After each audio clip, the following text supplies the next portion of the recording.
اللہ کی قسم کسی اور کی بات کو محفوظ کرنے کا طریقہ نہ رسول اللہ سے پہلے کسی کو نصیب ہوا نہ بعد میں. میرے بچے میری بات کو اس طرح محفوظ نہیں کرتے.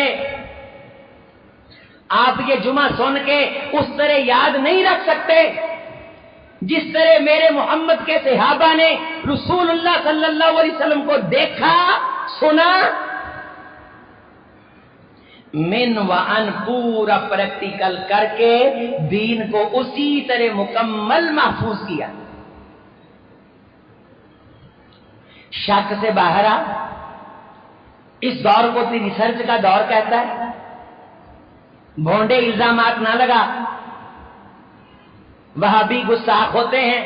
یہ بات پرانی ہو گئی. دنیا مان چکی کہ وہابیوں سے بڑا محب محمد نہیں ہے صلی اللہ علیہ وسلم. ہم تو اپنے ماننے والے سننے جاننے والوں کو یہ کہتے ہیں کہ خدا سے مانگا کرو کہ آخری وقت آئے تو سرزمین مدینہ کی تدفین نصیب ہو. ہم تو قال اللہ قال رسول اللہ قال اللہ قال. یہ چھوٹا سا عظیم اختر آج سے 13 سال پہلے سے قال اللہ قال رسول اللہ. ہمارے اداروں میں پڑھنے والے بچے قال اللہ قال رسول اللہ. ہمارا بڑا شیخ امام قال اللہ قال رسول اللہ. ہماری زبان پہ تو قال اللہ قال رسول اللہ کے سوا آتا ہی کچھ نہیں. جس نے ساری زندگی باتیں غیروں کی وہ محب رسول کا سرٹیفکیٹ لے جائے اور جو صبح سے شام تک بچپن سے لڑکپن سے بڑھاپے تک اپنی زندگی کے آغاز سے اختتام تک قال رسول اللہ کہتا رہے تو اسے گستاخ کہے گا تو دنیا نہیں مانے گی. دنیا عقل مند ہے. دنیا جانتی ہے. مجھے رات ایک نوجوان ملا کہنے لگا میں رفع الیدین اس لیے نہیں کرتا, رفع الیدین کرنے سے فرقہ ظاہر ہوتا ہے. میں کہا ایک ہے تیرے ذہن کا اپنا خیال کہ میں نے فرقہ ظاہر نہیں کرنا اور دوسری طرف ہے میرے محمد کا فرمان صلی اللہ علیہ وسلم. او اللہ کے بندے تجھے پتا فرقہ کسے کہتے ہیں؟ حق سے نکلنے والا فرقہ ہے. رفع الیدین حق ہے, یہ فرقہ کیسے ہو گیا؟ میں تجھے کہتا ہوں یہ حق ہے. حدیث کہتی ہے یہ حق ہے. صحابہ نے کی ہے کرتے. اکیلی رفع الیدین نہیں, ہم پورے نماز کے طریقہ محمدی کی بات کرتے ہیں صلی اللہ علیہ وسلم. تو اپنے ذہن کے اندر ایک خیال رکھ کے رسول اللہ صلی اللہ علیہ وسلم کے اس عمل کو چھوڑے جو نماز کا حصہ ہے اور ساری زندگی آپ علیہ السلام نے اس کا اہتمام فرمایا ہے, تو قیامت کے دن تو کس طرح اللہ کے رسول صلی اللہ علیہ وسلم کے سامنے آئے گا؟ کیا حضرت بکر صدیق کو نہیں پتا تھا؟ عمر فاروق رضوان اللہ علیہ مجمعین کو نہیں پتا تھا؟ میرے بھائی میرے عزیز, لمبی چوڑی بحثوں میں پڑھنے کی بجائے سب سے پہلے اپنی نماز درست کر. تجھ سے قیامت کے دن دوسری تیسری پارٹیوں کے بارے اتنے سوال نہیں ہونے جتنے سارا دن تو ایک دوسرے سے کرتا رہتا ہے. تجھ سے سوال تیری نماز کے بارے ہونا ہے اور تجھ سے تیرے مولوی سے نہیں ہونا, اس سے اس کی نماز کے بارے ہونا ہے اور تجھ سے تیری نماز. تو نماز میں آج تک سورۃ فاتحہ نہیں پڑھتا, پتہ نہیں دلیل کہاں سے لے آیا. میرے محبوب نے کہا جس نماز کے اندر سورۃ الفاتحہ نہیں وہ نماز نہیں ہوتی. آپ جب دلیل آ جائے تو قسم اٹھانے کی بھی ضرورت نہیں. آفتاب آمد دلیل آفتاب, سورج کا آ جانا سورج کے آ جانے کی دلیل ہے. محمد رسول اللہ صلی اللہ علیہ وسلم کی حدیث کا آ جانا ساری کائنات کے قسم اٹھا کے بات کرنے سے زیادہ مضبوط ہے. بعض بندے جوش میں آ کے, ہم بھی بعض دفعہ کسی کو منانے کے لیے نہ سمجھ آئے تو قرآن اٹھاتے اور سر پہ رکھ لیتے ہیں ایسے کر کے. جب رسول اللہ کی حدیث آ گئی تو بس کافی ہو گیا, پیغمبر کا فرمان آ گیا تو کافی ہو گیا. میرے نوجوان, نماز کے اندر سورۃ الفاتحہ پڑھا کر. اکیلی نماز ہو تب بھی, امام کے ساتھ نماز ہو تب بھی, اپنی نماز میں سورۃ فاتحہ سے محروم رہ کے نماز سے کسی کے پیچھے لگ کے محروم نہ ہو، تحقیق کر، روایات دیکھ، تجھے بے شمار حدیثیں مل جائیں گی۔ جمعے کے خطبے میں اشارے کنایے سے ہی بات کی جا سکتی ہے، اتنی لمبی جزیات اور تفصیلات نہیں بتائی جا سکتی۔ ہاں اگر تیرے دل میں خیال اور لطافت پیدا ہو گئی ہے تو میں حاضر ہوں تیری نماز کی اصلاح کے لیے، تیرے عقیدے کی اصلاح کے لیے۔ اللہ کریم سے دعا ہے اللہ سچا ستھرا عقیدہ توحید نصیب فرمائے، نماز محمد رسول اللہ صلی اللہ علیہ وسلم کی، طریقہ محمد رسول اللہ صلی اللہ علیہ وسلم کا نصیب فرمائے۔ چونکہ ہم پڑھتے ہیں لا الہ الا اللہ اور محمد رسول اللہ، اشہد ان لا الہ الا اللہ و اشہد ان محمدا عبدہ و رسولہ۔ اقول قولی ھذا استغفر اللہ لی ولکم ولسائر المسلمین۔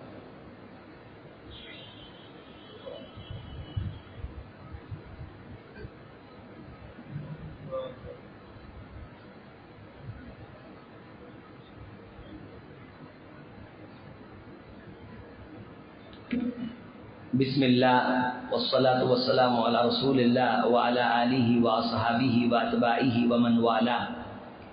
ربی یسر ولا تعسر وتمم بالخیر، رب اشرح لی صدری ویسر لی امری واحلل عقدۃ من لسانی یفقهوا قولی، ربی زدنی علما۔